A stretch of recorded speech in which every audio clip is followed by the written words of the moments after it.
Welcome to the Metaphysical News Show. I'm your host, Rory Colgan.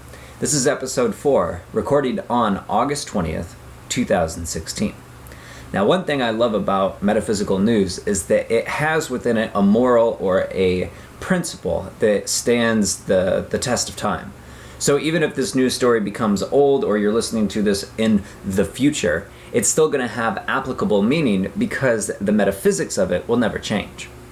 So we're going to cover briefly a story that you probably haven't heard of, and if you have heard of, wow, congratulations. I'm surprised. I guess you and I have some of the same outlets where we get our news at.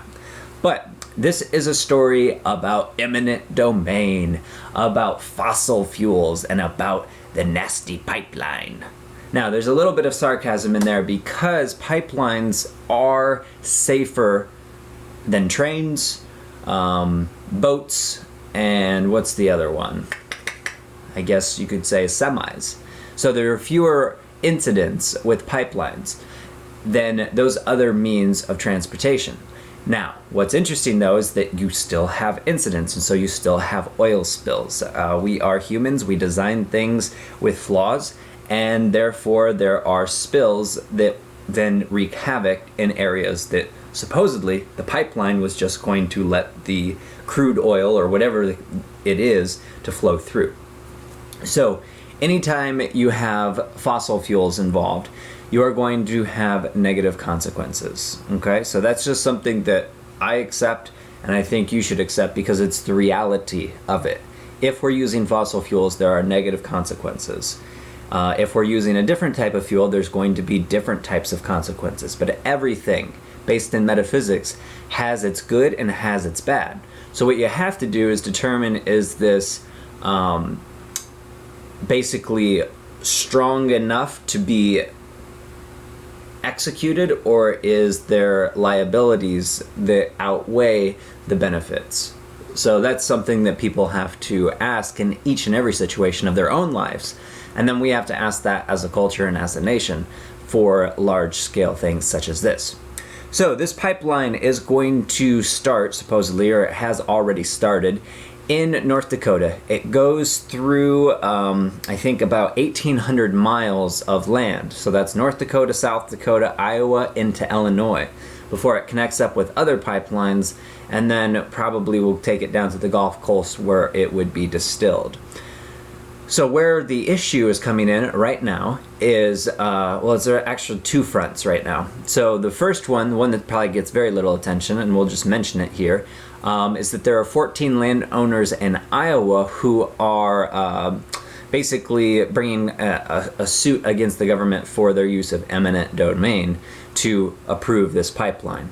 So that's one group of people, and then the other one, the one that's making more attention because it's a whole community affected and a whole community, activated or engaged in this, is the Standing Stone Sioux of North Dakota. They have a reservation. It's 3,600 square miles. This pipeline would cross the Missouri River just north of their reservation. So if there happened to be a leak or some sort of rupture and it got into the water, well, that's going to pollute what they use for drinking and for irrigation, as well as all the other communities that might be near the Standing Stone Sioux reservation.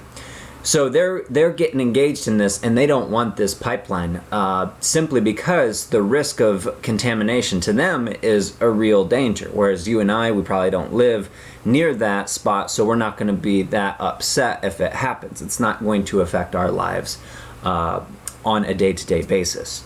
So that's the first thing you have to understand about why people even protest. People protest because it has a stronger influence on their lives than, say, you or I. You or I might not protest something until it happens to us.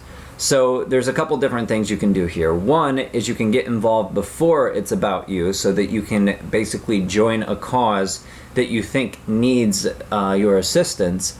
Or two, you can just wait until it happens to you, and maybe it won't ever happen to you, and then you can go about doing the things in your life. Now, each has their own risk and their own benefit. Again, in metaphysics, you never find something that's completely devoid of negativity, or you never find something that's completely devoid of positivity. And it's a real science and art to be able to have a bad thing happen and see the good in it, or have a good thing happen but see the bad in it. Now, most people wouldn't want to see the bad in something good, but I highly recommend it, because what it does is it gives you the whole perspective, not just the perspective that you want, that you might be addicted to or attached to. Like a lot of people in the new age get all addicted to positive vibes, and then they can't ever address any of the darkness that's within them. So they become hollow, they become fake, they become a persona as opposed to the real deal. So back to this particular story, what are some of the factors involved here? Well, pipelines are safer than some forms of transportation, but as we have seen many times before, they do rupture, spills do happen, and bad things do happen. In other words, it might be safer than some forms of transportation, but it's still not risk-free. Again, the law of duality, a metaphysical principle, metaphysical law, simply says that you can't have a positive without a negative. You can't have a negative without a positive. And so that is something that we all have to recognize. The big thing for me to give more perspective in this particular area is something that I did in my other show. It's called the Consciousness Show, or the Metaphysics Show. That particular episode, I emphasized that there are inventors right now that can invent things that right now have already invented, have patents for, in some cases, could eliminate the need for fossil fuels. Okay? I am a fan of fossil fuels in the sense that it can create energy independence for people, and it can increase lifespans of people. It can help us shelter from devastational temperature fluctuations. In other words, if it's cold outside, I bet you probably are using some form of fossil fuel to keep yourself alive and well. If it's hot outside, you might be doing the same thing, especially if you live in an area where there's a coal-powered nuclear plant.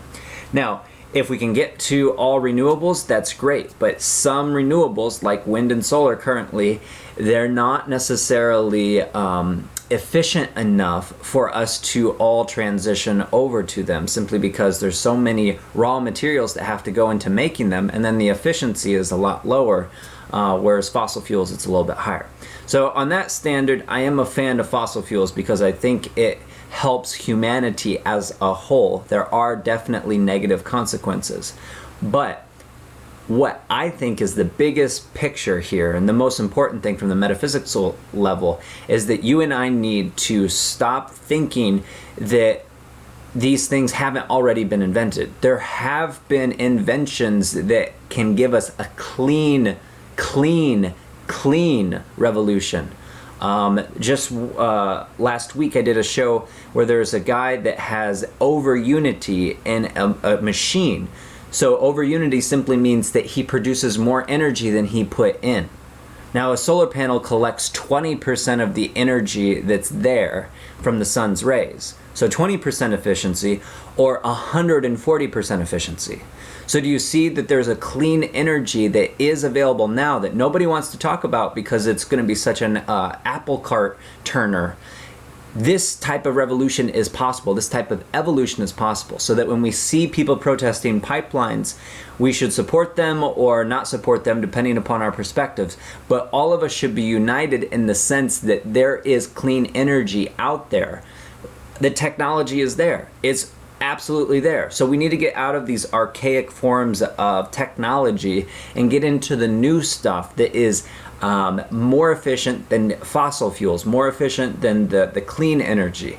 It's efficient beyond belief because we live in a universe of abundance, not scarcity. That's another principle of the universe that metaphysics teaches us, or the universe teaches us, and metaphysics learned how to describe. The universe is abundant, not scarce. So we as a race of people, as the whole of humanity, need to recognize that the universe is abundant and there is enough for all. So let us focus our attentions on the positive here. As we give our attention to this protest and to this pipeline, Let us determine what we think is the best course of action and let us support it. But the most important action is, as far as I can see, is to open your mind to the new energy that is already here. It's because so few of us believe in it and so few of us know about it, it hasn't hit that critical mass point. When there's enough of us that are aware of these technologies, the critical mass point will be achieved and there will be nothing to stop the new energy form from coming out. Greed and fear will fall away because the necessity of it, the desire of it, the simplicity and the efficiency of it will be too much for any one party to hold back. So educate yourself on the energy that does exist right now, on the techniques and the principles, and don't accept people that say green energies can't work or green energy can work and here's how it can work in inefficient circles. There are efficient circles that energy can work within. Our job is to support those so the inventors can have their designs come out and benefit all of humanity. This is Rory Colgan from the Metaphysical News Show, wishing you well and keep your attention on the activities of the day.